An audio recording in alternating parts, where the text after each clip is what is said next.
Առաջին հերթին Կարենն այնտեղ գնում էր օպերայի կենդանի կատարումները վայելելու համար։ Միջնակարգ դպրոցն ավարտելուց հետո Կարենն ուսումը շարունակում է Երևանի Պոլիտեխնիկական ինստիտուտում ինժեներ-մեխանիկի մասնագիտությամբ։ Առաջին կուրսն ավարտելուց հետո Կարենը եղբոր Կամոյի հետ միաժամանակ գերազանց հանձնելով քննությունները ընդունվում է Մոսկվայի ավիացիոն ինստիտուտ,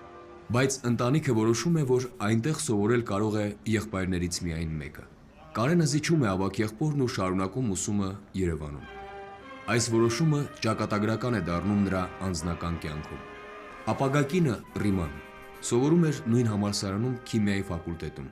Տիկին Ռիմայի հուշերում կարդում ենք, որ նրանք հեռակա ծանոթ էին դեռ ինստիտուտից առաջ։ Երբ Ռիման գնում էր ընկերուհուտուն ընդունելության քննություններին պարապելու, դիմացի շենքի պատշգամբներից մեկում հաճախ էր նկատում մի հմայիչ ու գեղեցիկ երիտասարդի, ով միշտ դասական երաժշտություն էր լսում ու սուլում։ Արդեն ինստիտուտում Ռիման ընդգրկվում է ուսանողական գիտական ընկերության աշխատանքներում որպես քարտուղար, իսկ գիտական ընկերությունն այդ ժամանակ ղեկավարում էր հենց այն նույն հմայիչ երիտասարդը։